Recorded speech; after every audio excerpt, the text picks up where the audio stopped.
Supreme Court keeps hold on Trump's restrictions on birthright citizenship but sets May arguments. Trump's executive order to end birthright citizenship for the children of people who are in the U.S. illegally has been halted nationwide by 3 district courts around the country.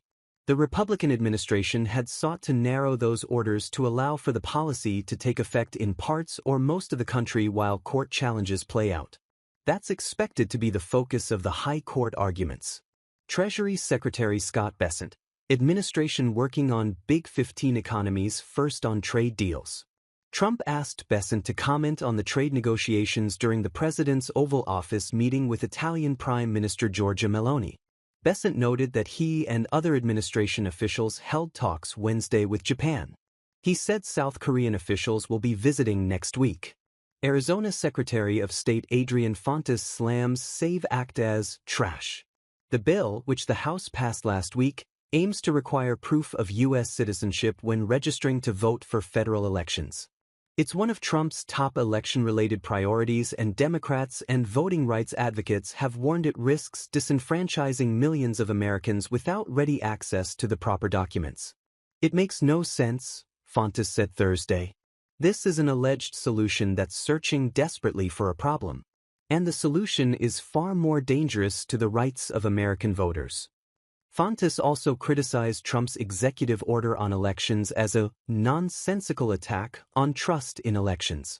American citizens' rights are under attack, and it's a damn tragedy it's coming from the White House, he said. Trump says mineral deal with Ukraine is ready. After lots of false starts, the president said the U.S. is ready to deal with Ukraine on access to critical minerals in the country. We have a minerals deal, Trump said in the Oval Office. Trump and Ukrainian President Volodymyr Zelensky were originally supposed to sign such an agreement when the Ukrainian leader visited the White House, only to have their meeting end in acrimony. Trump continued to criticize Federal Reserve Chairman Jerome Powell.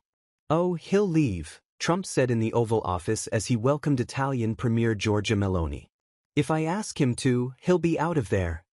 He did not respond to a follow-up question on whether he would try and remove the Federal Reserve Chairman. Meloni says Trump will visit Italy. The Italian premier said in the Oval Office that Trump has accepted an invitation for an official trip to her country. No date was disclosed.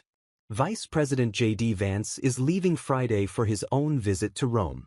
She flattered the U.S. leader in their meeting, saying, "The goal for me is to make the West great again," echoing Trump's campaign slogan. Meloni said she shares his fight against woke ideology. Trump also praised his Italian counterpart. "She has taken Europe by storm," he said.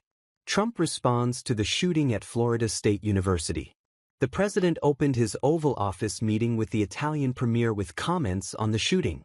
Trump said he'd been fully briefed. "It's a horrible thing. It's horrible that things like this takes place," he said. Senator Van Hollen says he was denied entry to El Salvador prison where Kilman Abrego Garcia is held. Senator Chris Van Hollen of Maryland is in El Salvador to push for Abrego Garcia's release after he was sent there by the Trump administration in March despite an immigration court order preventing his deportation.